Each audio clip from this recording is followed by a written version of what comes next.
Hello दोस्त, सभी को नमस्कार। जैसा कि आप लोगों को पता है कि एमपीएसआई 2025 के लिए गृह मंत्रालय के द्वारा गजट पत्र जारी कर दिया गया है। गजट पत्र का मतलब होता है एक तरह से कानून बना दिया गया, यानी कि आपका जो भी एमपीएसआई का एग्जाम होगा वो इस नियम के तहत होगा। आज अपन जो बात करने वाले हैं वो एमपीएसआई 2025 के लिए प्री और मेंस के लिए कौन सी बुक से प्री की तैयारी करें, कौन सी बुक से मेंस की तैयारी करें, आज अपन इसी पर चर्चा करने वाले हैं। चलिए अपन बिना देरी के चर्चा शुरू करते हैं।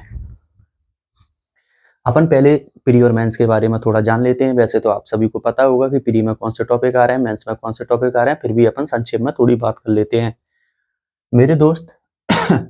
आज अपन जो एमपीएसआई 2025 के लिए बुक लिस्ट के बारे में बात करने जा रहे हैं। पहली बात, प्री के लिए अपन जो आपको पता है प्री में कौन कौन से टॉपिक आ रहे हैं, यानी कि एक तरह से 10 यूनिट आ रही हैं। क्या बोलोगे आप? टोटल कितनी यूनिट आ रही है? 10 यूनिट आ रही है। पहला यानी कि मैथ आ रहा है। मैथ किसी ने नहीं बोला होगा क्योंकि उसमें सिलेबस में कहीं भी मैथ लिखा नहीं है एमपीएसआई के में, तो आप कंफ्यूजन ना रहें, मैथ ही है वो। जो उसका नाम दूसरा लिखा गया है उसका ध्यान नहीं आ रहा मुझे अभी लक्षण, तो वो मैथ ही है। दूसरा रीजनिंग, तीसरा हिंदी, चौथा इंग्लिश, पांचवा हिस्ट्री, छठवा टॉपिक है जो नागरिक शास्त्र, यानी कि नया जोड़ दिया गया है इस बार सिलेबस में, जियोग्राफी। और आठवां है करंट अफेयर्स, नवा है साइंस, और 10वां है कंप्यूटर। मेरे दोस्त आप एक बात ध्यान रखिए कि जो भी 10 यूनिट दे रखी हैं तो 10 यूनिट में आप एक तरह से मैथ पहले पढ़ ही रहे थे, यानी कि आपको पहले पता था कि एमपीएसआई का हमारा सिलेबस क्या रहेगा। तो एक बात बताइए, एमपीएसआई आप 2017 के हिसाब से जो भी बच्चे तैयारी कर रहे थे, तो पहले आप मैथ पढ़ रहे थे, रीजनिंग पढ़ रहे थे, हिंदी पढ़ रहे थे, इंग्लिश पढ़ रहे थे। यहाँ पे किसी को दिक्कत भी नहीं आना चाहिए। अच्छा, 2017 एमपीएसआई के लिए बहुत से बच्चे हिस्ट्री भी पढ़ रहे थे, क्या नहीं पढ़ रहे थे? सिर्फ और सिर्फ नागरिक शास्त्र नहीं पढ़ रहे थे। इस वाले सब्जेक्ट को इस बार इन्होंने नया ऐड कर दिया है। जियोग्राफी पढ़ रहे थे अपन, करंट अफेयर्स पढ़ते थे, साइंस पढ़ते थे, कंप्यूटर। प्री में आज भी वो ही है जो पहले पूछा जाता था एक तरीके से देखा जाए, लेकिन पहले हिंदी और इंग्लिश, यानी कि हिंदी 70 नंबर की, इंग्लिश 30 नंबर की, एक तरह से 100 नंबर का एक पेपर हो जाता था। अब लेकिन ऐसा नहीं है। अच्छा, एक बात और, ये जो प्री है वो कितने नंबर का है? 100 नंबर का है। 100 नंबर का है, और माइनस मार्किंग यहाँ नहीं है, माइनस मार्किंग भी नहीं है, और इस प्री के नंबर आपके मेंस में नहीं जुड़ेंगे। अब देखिए, अपना जो एमपीएसआई का एग्जाम होने जा रहा है वो प्री, मेंस, इंटरव्यू 3 भागों में बांट दिया गया है। थोड़ा अपन मेंस के बारे में चर्चा कर लेते हैं, फिर अपन क्या है आपको मैं बताऊंगा प्री कौन सी बुक से पढ़ना चाहिए, मेंस कौन सी बुक से पढ़ना चाहिए। सबसे बेस्ट बुक बता दूंगा, कोई भी नहीं बताएगा।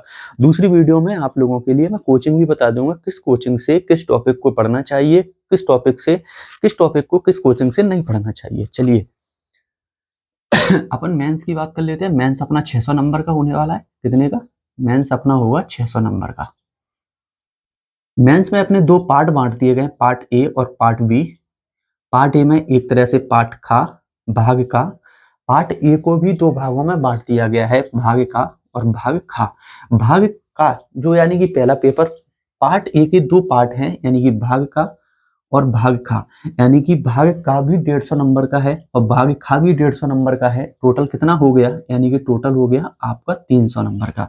मेरे दोस्त, भाग खा के अंदर आपका इतिहास और समाजशास्त्र पूछे जाएंगे। इतिहास के अंदर जो भी आपके टॉपिक दे रखे हैं, मैं एक वीडियो क्लियर भेज दूंगा, बना दूंगा कि भारतीय इतिहास और समाजशास्त्र से जो भाग कहाँ से है, कौन कौन से टॉपिक आ रहे हैं, मैं बिल्कुल डिटेल में बताऊंगा एक एक वीडियो, और कौन सा टॉपिक किस किताब में मिलेगा, किस बुक में मिलेगा, ये भी बता दूंगा।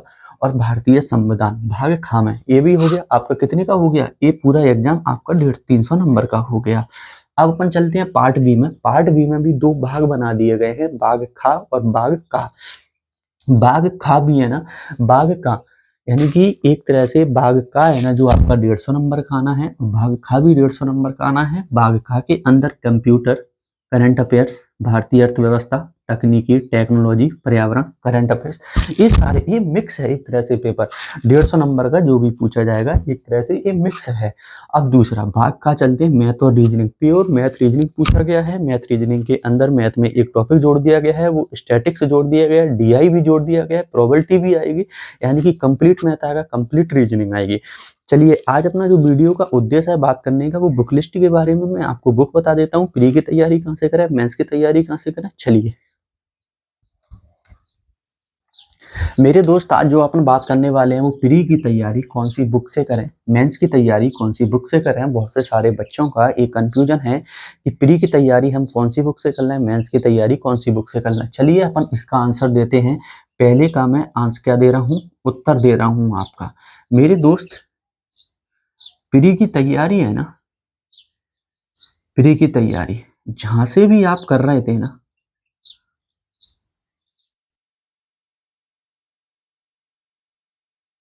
उसी को पढ़ें। एक बात बताएं, यानी कि प्री की तैयारी जो भी आप पहले एमपीएसआई की तैयारी कर रहे थे आप उसी बुक से पढ़ें, यानी कि आप लूसेंट से पढ़ सकते हैं। अच्छा, हिस्ट्री लूसेंट से पढ़ सकते हैं। नागरिक शास्त्र नया टॉपिक जोड़ा गया है तो नागरिक शास्त्र की भी एक लूसेंट आती है, तो आप लूसेंट से तैयारी कर सकते हैं, कोई दिक्कत नहीं है। हाँ, और जियोग्राफी आप पढ़ सकते हैं। करंट अफेयर्स तो आप पढ़ ही रहे होंगे, करंट अफेयर्स आप मंथली ले लिए, 6 मंथ की ले लिए, आप वहां से पढ़ लें। अच्छा, मेंस की तैयारी की बात है ना, जब बात मेंस की आती है तो मेरे दोस्त एक बात बताएं, मेंस की तैयारी करने के लिए आपको सबसे बेस्ट बुक बता देता हूं कि दृष्टि कोचिंग क्लासेस की है ना, दृष्टि कोचिंग क्लासेस की, दृष्टि कोचिंग क्लासेस की प्रिंटेड नोट्स आते हैं, आप प्रिंटेड नोट्स ले लीजिए। कोई भी टॉपिक चाहे वो प्री का हो, प्री की बात ही नहीं कर रहा, मेंस का कोई भी टॉपिक दृष्टि कोचिंग क्लासेस के प्रिंटेड नोट से बाहर नहीं है। सारा का सारा प्रिंटेड नोट्स के अंदर है, दृष्टि कोचिंग क्लासेस की प्रिंटेड नोट्स। मैंने 4 बार बोल दिया है, बात आपको समझ आ गई होगी। अच्छा, दृष्टि कोचिंग क्लासेस ने अभी ये क्विक बुक निकाली थी, क्विक रिवीजन के नाम से, आप उसे मत लेना। आप देखो मैं बता देता हूँ, ये वाली जो बुक है ना, आपको ये वाली बुक नहीं लेना। ये वाली बुक है ना, क्विक बुक के नाम से जो भी है, क्विक बुक के नाम से है दृष्टि की, इसे भाई मत लेना। आपको लेना है प्रिंटेड नोट्स। क्या लेना है? Printed notes. ये लेना है दृष्टि कोचिंग क्लासेस के, आपको प्रिंटेड नोट्स लेना है, यानी कि क्विक बुक नहीं लेना है। आपको ये बात समझ आई होगी। आपको ये भी पता चल गया होगा कि प्री की तैयारी कहाँ से करें, मेंस की तैयारी कहाँ से करें।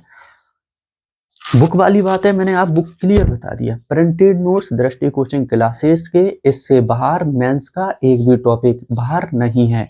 अच्छा, अब प्री के लिए बुक है ना, आप एक काम करो, लूसेंट है ना, लूसेंट की ऑब्जेक्टिव भी ले लो, लूसेंट की ऑब्जेक्टिव ले लो। लूसेंट की ऑब्जेक्टिव लोगे तो आपका इतिहास, आप किसी भी टॉपिक को पढ़ो, ऑब्जेक्टिव लगाओ, कंप्लीट हो जाएगा। चलिए मैं अगली वीडियो में आपको ये बताऊंगा कि कौन सी बुक से, कौन सी कोचिंग से कौन सा टॉपिक हम पढ़ लें। अगर कोई भी बच्चा अगर प्री और मेंस का बैच ले रहा है ना, तो हम ये बता दूंगा मैं आप लोगों को कि प्री के लिए कौन सी कोचिंग बेस्ट है, मेंस के लिए कौन सी कोचिंग बेस्ट है, और मेंस के जो भी टॉपिक है ना, कौन सी कोचिंग से पढ़ना चाहिए, कौन सी कोचिंग से नहीं पढ़ना चाहिए। क्योंकि आप भी एक बात जानते हैं कि एक कोचिंग पर एक टीचर अच्छा होता है, बाकी अलावा जो मेन रहते हैं ना कोचिंग के फाउंडर वगैरह, सीईओ जो भी बोलते हैं उनको, वो ठीक है, उनके अलावा जो भी फैकल्टी होती है भाई सारी की सारी सही नहीं रहती। चलिए अपन दूसरी वीडियो में बात कर लेते हैं, कोई दिक्कत नहीं है। अगर ये समझ में आया हो बुक के बारे में तो आप एक लाइक करिए। धन्यवाद।